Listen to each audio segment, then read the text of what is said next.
Om Swastiastu.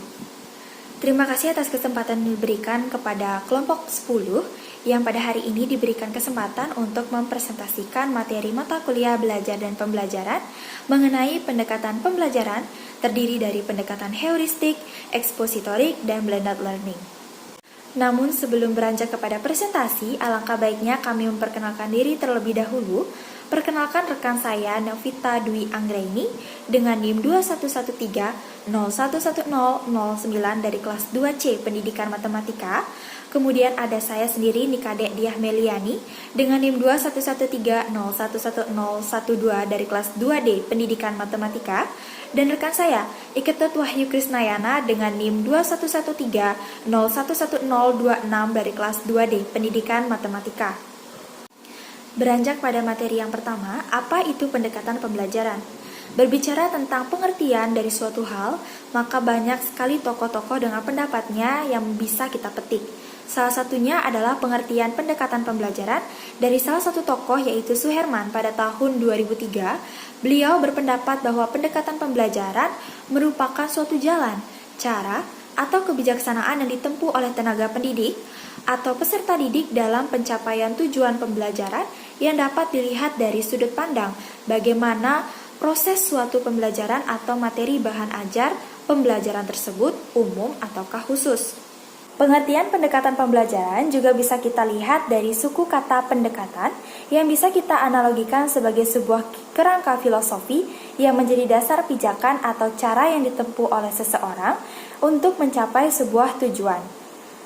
Kemudian dari hal itu maka kita simpulkan bahwa pendekatan pembelajaran adalah titik tolak atau sebuah sudut pandang terhadap suatu proses pembelajaran yang bersifat sangat umum dan filosofi.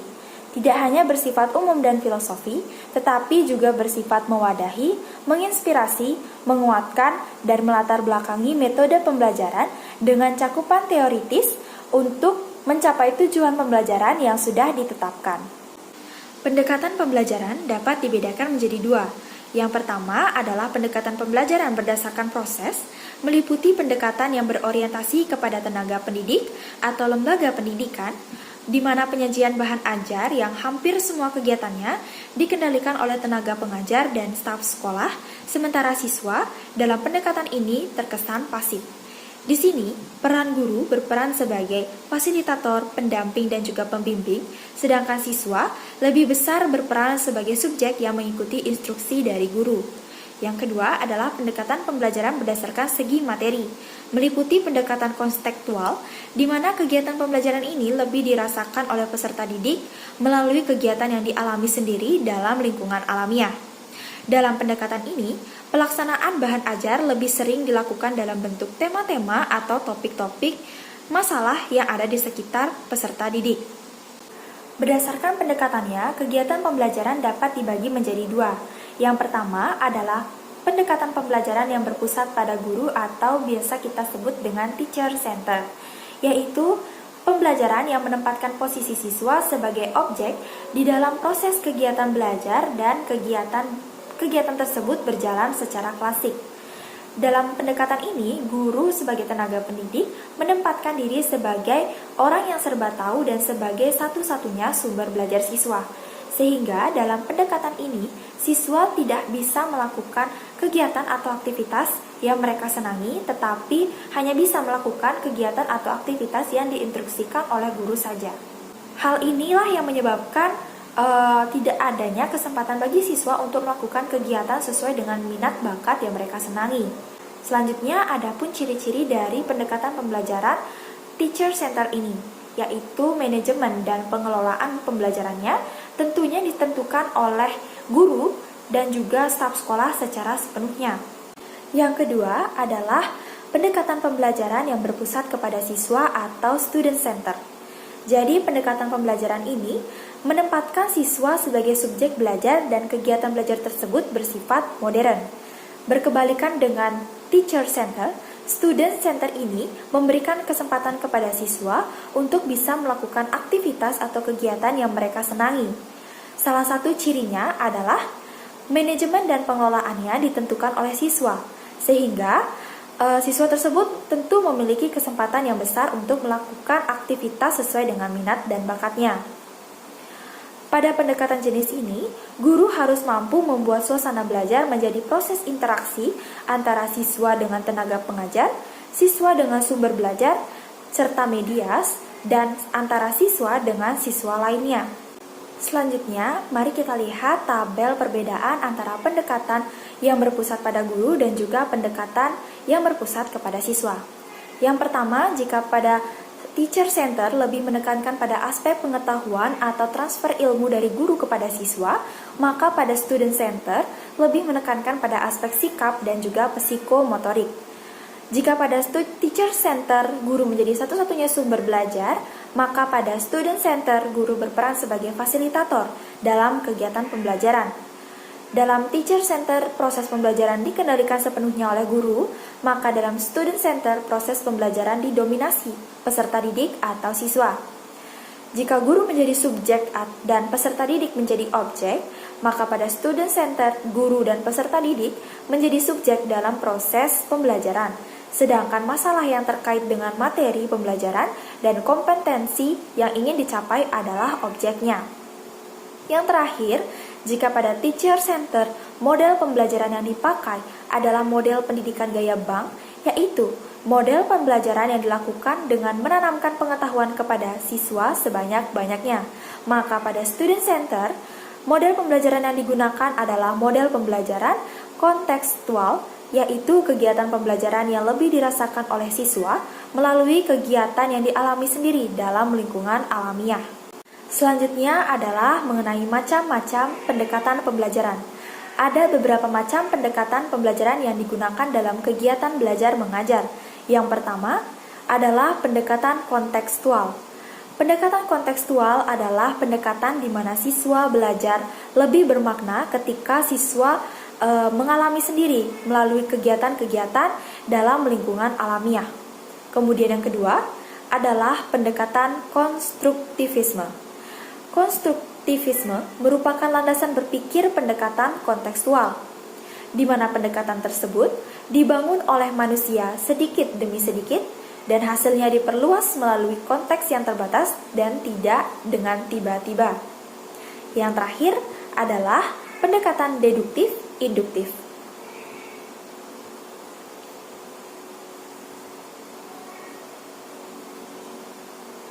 Pendekatan deduktif dilandasi oleh suatu pemikiran bahwa proses pembelajaran akan berlangsung dengan baik bila siswa mengetahui wilayah persoalannya dan konsep dasarnya yang ditandai dengan pemaparan konsep, definisi, istilah-istilah pada bagian awal pembelajaran.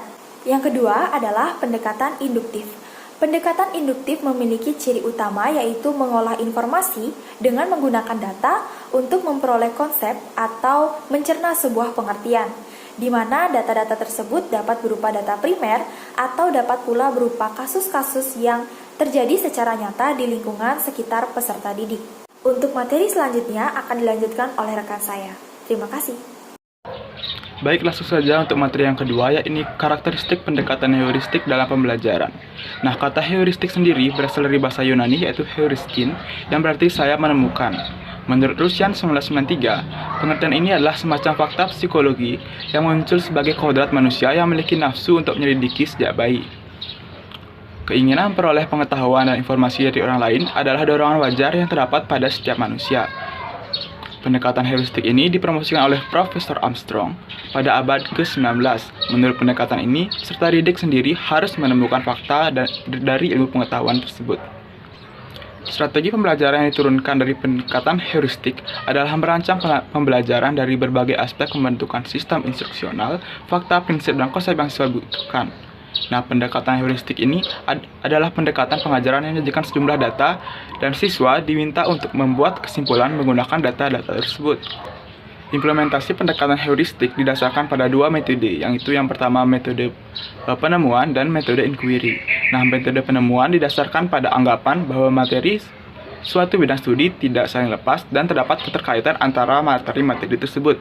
Nah, dengan metode pendekatan heuristik ini akan dicari hubungan antara materi-materi yang sebelumnya yang sudah diketahui oleh siswa dan dikaitkan dengan materi yang belum diketahui oleh siswa. Nah, pada metode inquiry, para siswanya bebas memilih untuk menyusun objek yang dipelajarinya, mulai dari menentukan masalah, kemudian mengumpulkan data, analisis data, hingga pada kesimpulannya, yaitu anak menemukan sendiri kesimpulan tersebut. Nah, ciri metode inquiry dalam pembelajaran sesuai dengan metode ilmiah. Dalam pelaksanaannya, siswa tidak terikat waktu. Tidak ada ikatan untuk menyelesaikan suatu unit pelajaran dalam waktu tertentu. Nah, berdasarkan hal tersebut, prinsip pendekatan pelajaran heuristik menurut Rusyan 1993 adalah sebagai berikut. Yang pertama adalah aktivitas peserta didik menjadi fokus perhatian utama dalam belajar. Kemudian berpikir logis adalah cara yang paling utama dalam menentukan sesuatu. Kemudian, proses mengetahui dari sesuatu yang paling rasional dalam pelajaran di sekolah. Pengalaman yang penuh tujuan adalah tonggak dari usaha pembelajaran peserta didik ke arah belajar, berbuat, bekerja, dan berusaha. Kemudian yang terakhir, perkembangan mental seorang berlangsung selama ia berpikir, berusaha, dan mandiri. Dengan prinsip tersebut, menunjukkan bahwa pendekatan heuristik dapat mendorong peserta didik bersikap berani untuk berpikir ilmiah dan mengembangkan berpikir mandiri. Materi selanjutnya, karakteristik pendekatan ekspositorik dalam pembelajaran. Nah, pendekatan ekspositorik bertolak dari pandangan bahwa tingkah laku siswa di kelas dan penyebaran pengetahuan dikontrol dan ditentukan oleh guru atau pengajar. Hakikat mengajar menurut pandangan ini adalah menyampaikan ilmu pengetahuan pada siswa. Siswa dipandang sebagai objek yang menerima apa yang diberikan. Biasanya guru menyampaikan informasi mengenai bahan pengajaran dalam bentuk penjelasan dan informasi mengenai bahan pengajaran dalam bentuk penjelasan dan penuturan secara lisan, yang dikenal dengan istilah kuliah, ceramah, dan lecture. Dalam pendekatan ini, siswa diharapkan dapat menangkap dan mengingat informasi yang telah diberikan oleh guru, serta mengungkapkan kembali apa yang telah dipahaminya melalui respons yang siswa berikan saat diberikan pertanyaan oleh guru. Nah, komunikasi yang digunakan guru dalam interaksinya dengan siswa menggunakan komunikasi satu arah.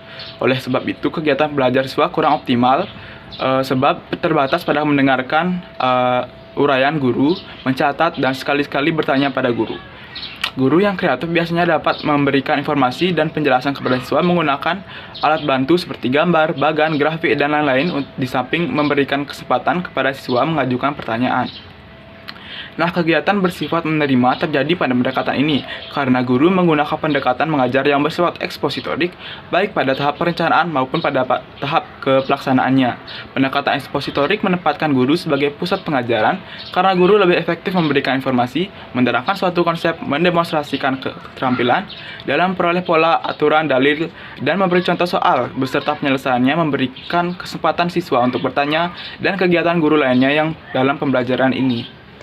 Nah, dalam pendekatan ini menunjukkan bahwa guru berperan aktif, lebih banyak melakukan aktivitas dibandingkan siswanya. Karena guru telah mengelola dan mempersiapkan bahan ajar secara tuntas, sedangkan siswanya berperan lebih pasif tanpa banyak melakukan pengolahan materi dan hanya menerima bahan ajar yang disampaikan oleh guru. Metode yang termasuk pendekatan ekspositorik adalah yang bersifat konvensional seperti metode ceramah dan demonstrasi. Nah, pada pendekatan ini tidak terus-menerus memberi informasi tanpa peduli apakah siswa memahami atau tidak. Nah, guru hanya memberikan informasi pada saat tertentu jika diperlukan. Misalnya pada saat permulaan pembelajaran, memberi contoh soal, menjawab pertanyaan siswa, dan sebagainya. Pendekatan ekspositorik membawa siswa pada dapat belajar lebih bermakna, sehingga dapat merupakan pendekatannya efektif dan efisien pada situasi tertentu. Berdasarkan uraian tersebut, secara garis besar prosedur dari pendekatan ekspositorik pada pembelajaran adalah sebagai berikut. Yang pertama ada tahap persiapan atau preparation, yaitu guru menyiapkan bahan ajar selengkap-lengkapnya secara sistematik dan rapi. Kemudian ada tahap yang kedua, yaitu pertautan atau appreciation. Pertautan terhadap bahan terdahulu, yaitu guru bertanya atau memberikan uraian singkat yang mengarahkan perhatian siswa pada materi yang telah diajarkan. Nah, kemudian yang ketiga adalah penyajian atau presentation. Nah, penyajian terhadap bahan yang baru, yaitu guru menyajikan dengan cara memberi ceramah atau menyuruh siswa membaca bahan yang telah diberikan. Kemudian yang bahan ajar tersebut diambil dari buku teks tertentu atau ditulis oleh guru. Kemudian tahap terakhir yaitu evaluasi atau recitation, yaitu guru bertanya dan siswa menjawab sesuai dengan bahan yang dipelajari atau siswa yang disuruh menyatakan kembali dengan kata-kata sendiri pokok-pokok yang telah diajarkan secara lisan atau tertulis. Nah, sekian materi yang dapat saya sampaikan. Terima kasih atas waktunya. Saya berikan waktu dan tempat kepada materi selanjutnya. Selanjutnya, saya akan menjelaskan tentang karakteristik pendekatan blended learning. Sebelum itu, kita harus mengetahui apa itu blended learning. Jadi, blended learning terdiri atas dua kata. Yang pertama yaitu blended, yang artinya kombinasi atau campuran, dan learning, yang artinya belajar. Dalam masyarakat, blended learning ini juga sering disebut sebagai hybrid course. Hybrid yang artinya kombinasi atau campuran, dan course yang artinya mata kuliah. Nah, secara umum, model pembelajaran blended learning dapat diartikan sebagai model pembelajaran yang mengkombinasikan strategi metode pengajaran face-to-face dengan metode pembelajaran komputer baik secara offline maupun online untuk membentuk suatu pendekatan pembelajaran yang berintegrasi. Nah, selain untuk meningkatkan hasil pembelajaran, metode blended learning ini bermanfaat juga untuk meningkatkan hubungan komunikasi pada 3 metode pembelajaran, yaitu lingkungan pembelajaran yang berbasis pembelajaran tradisional ruang kelas, blended, dan sepenuhnya online. Kemudian, ada pun beberapa ahli yang berpendapat mengenai blended learning ini. Yang pertama yaitu ada Bong dan Graham.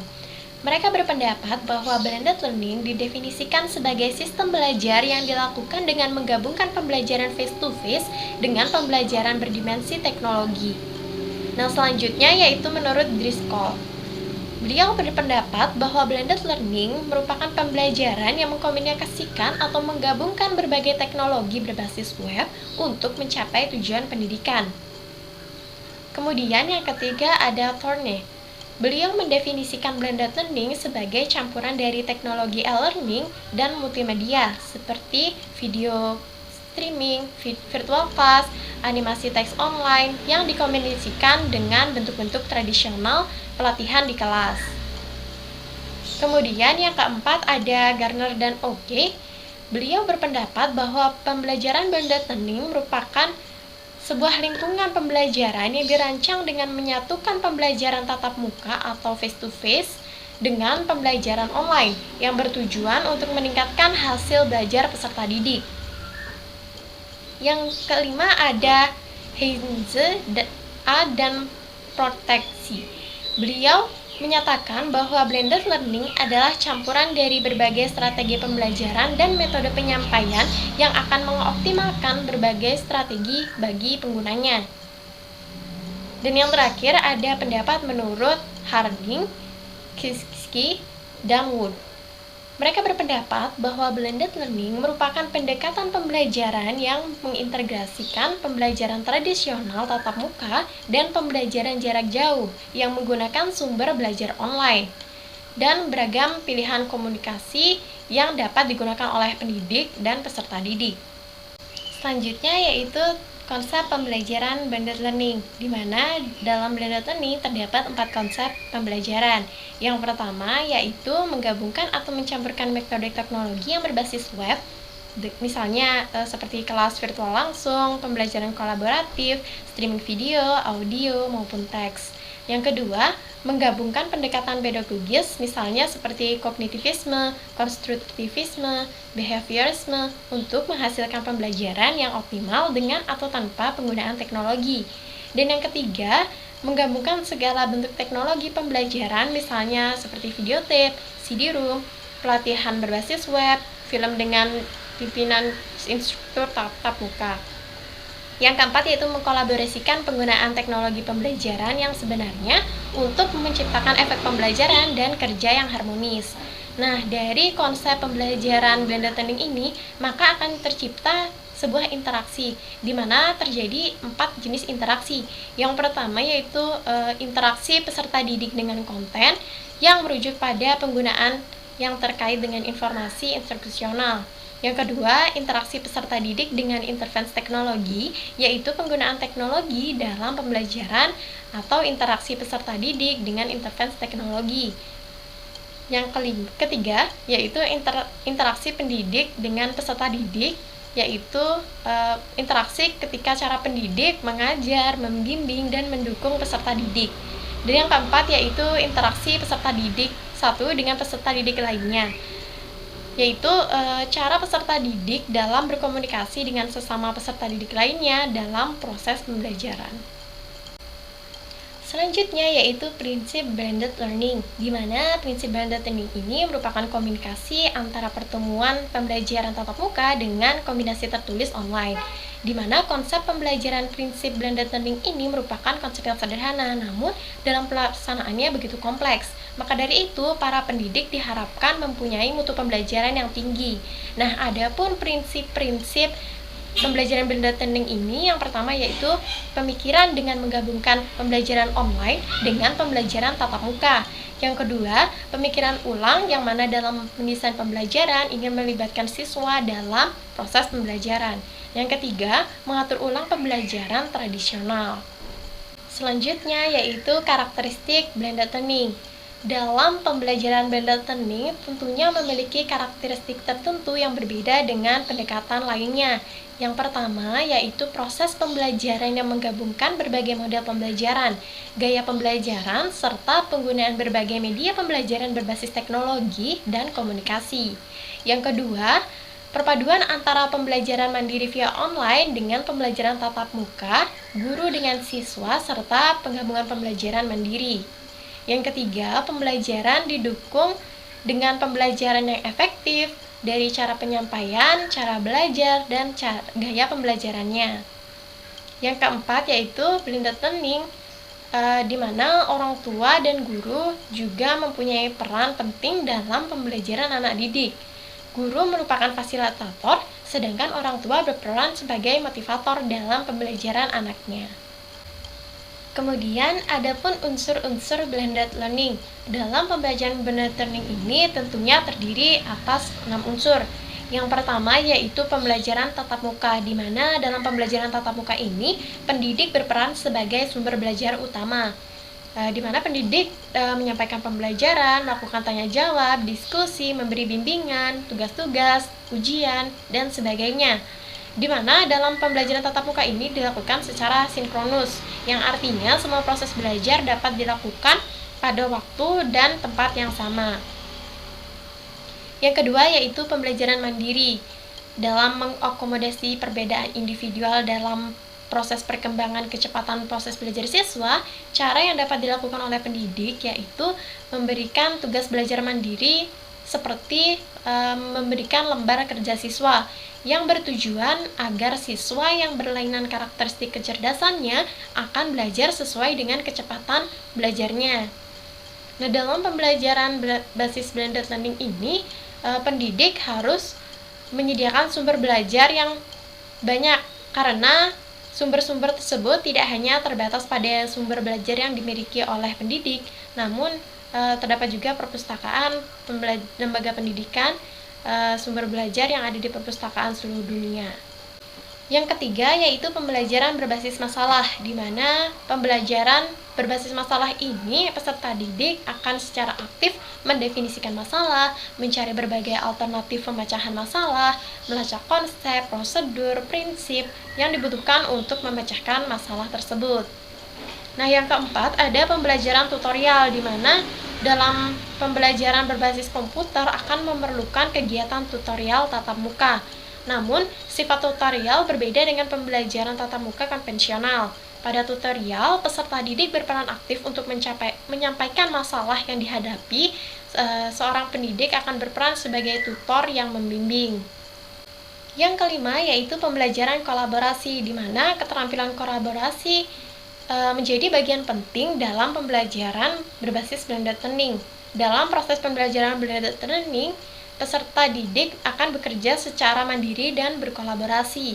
Maka dari itu, hasil yang harus dicapai oleh peserta didik dalam pembelajaran blended learning akan berbeda dengan pembelajaran tatap muka. Kemudian, yang terakhir ada evaluasi, di mana evaluasi pada pembelajaran blended learning akan berbeda dengan evaluasi pembelajaran tatap muka. Evaluasi pada pembelajaran blended learning ini didasarkan pada proses dan hasil yang dapat dilakukan melalui penilaian evaluasi kinerja belajar peserta didik berdasarkan portofolio.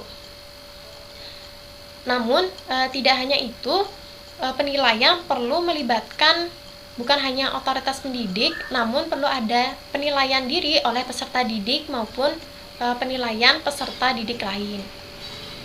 Kemudian, ada pun implementasi blended learning yang pertama, yaitu melakukan analisis, di mana analisis dilakukan dengan menganalisis kompetensi yang ingin dihasilkan, tujuan mata pembelajaran, karakteristik peserta didik, interaksi tatap muka, strategi penyampaian pembelajaran online maupun kombinasi, lokasi pembelajaran, karakteristik dan kemampuan pengajar, serta sumber daya yang tersedia.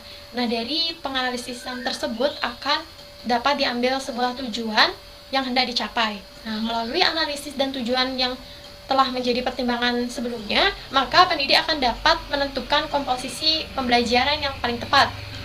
Namun, dengan pertimbangan utama dalam merancang komposisi pembelajaran adalah penyediaan sumber belajar yang cocok untuk berbagai karakteristik peserta didik agar dapat belajar lebih efektif, efisien, dan menarik.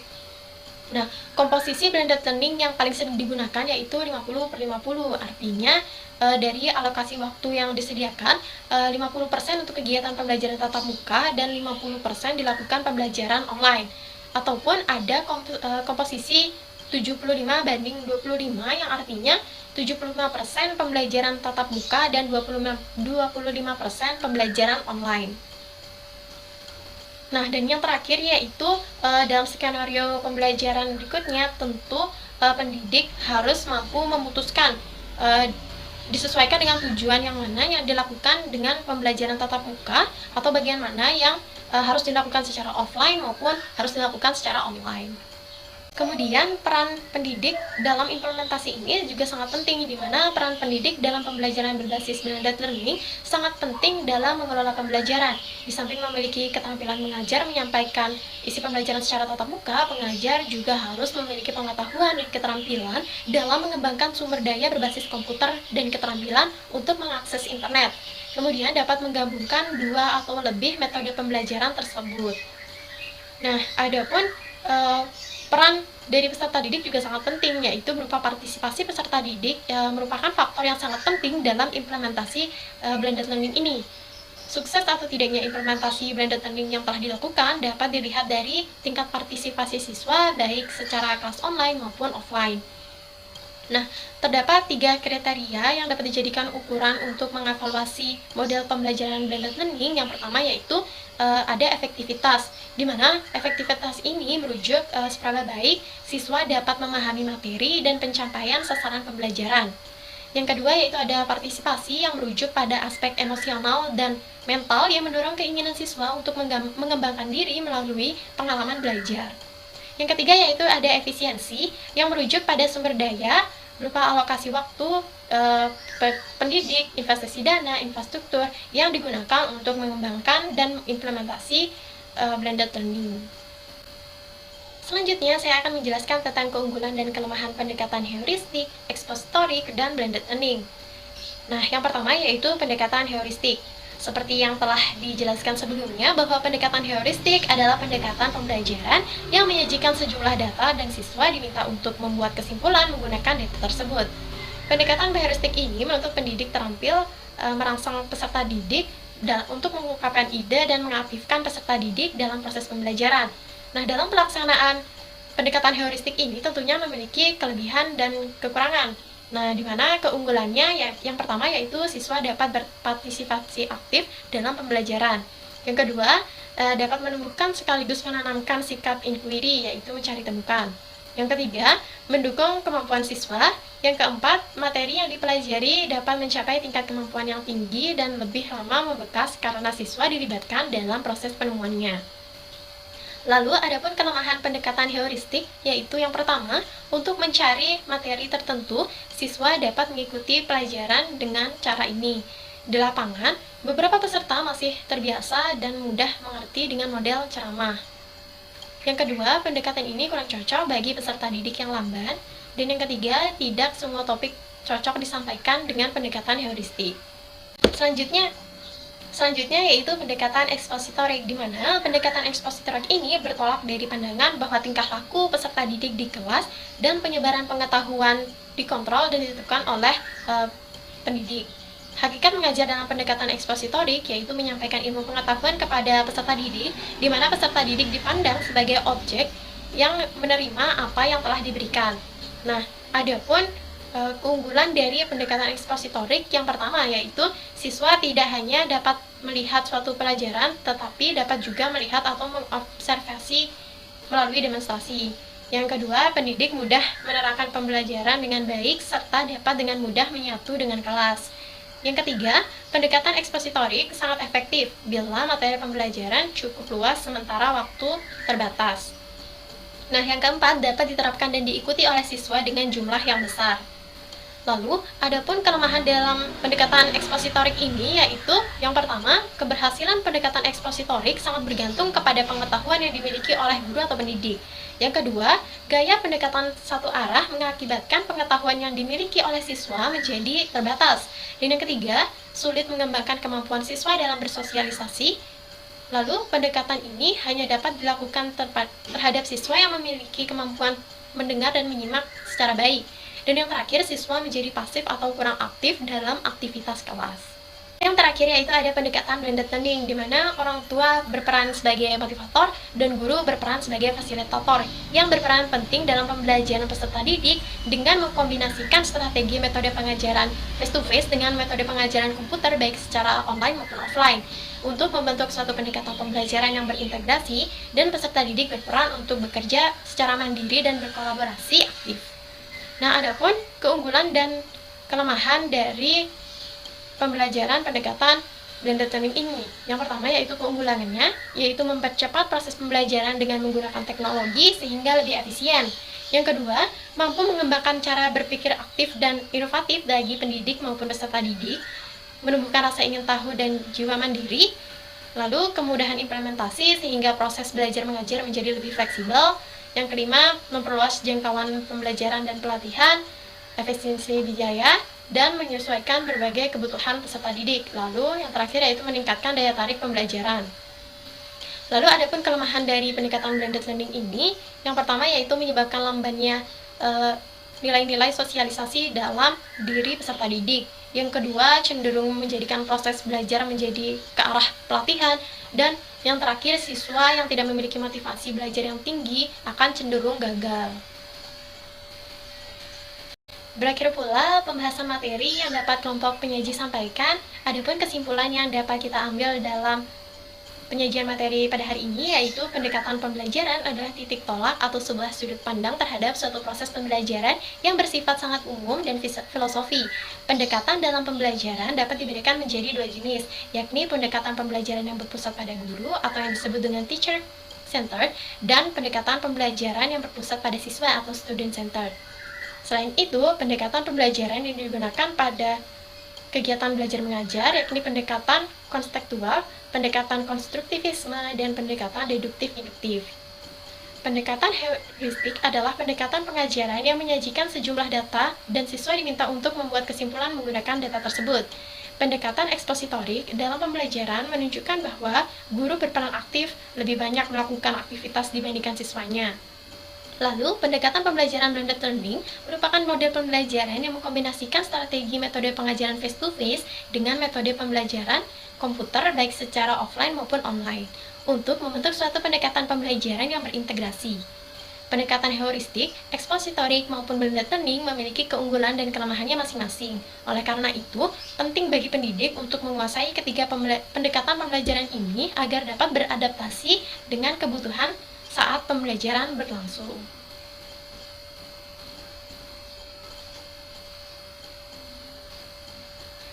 Baik, sekian presentasi yang dapat kelompok kami sampaikan. Kami mohon maaf apabila terdapat kesalahan baik disengaja maupun tidak sengaja.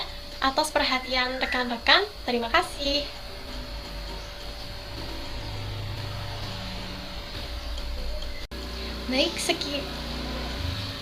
Baik, sekian presentasi yang dapat kelompok kami sampaikan.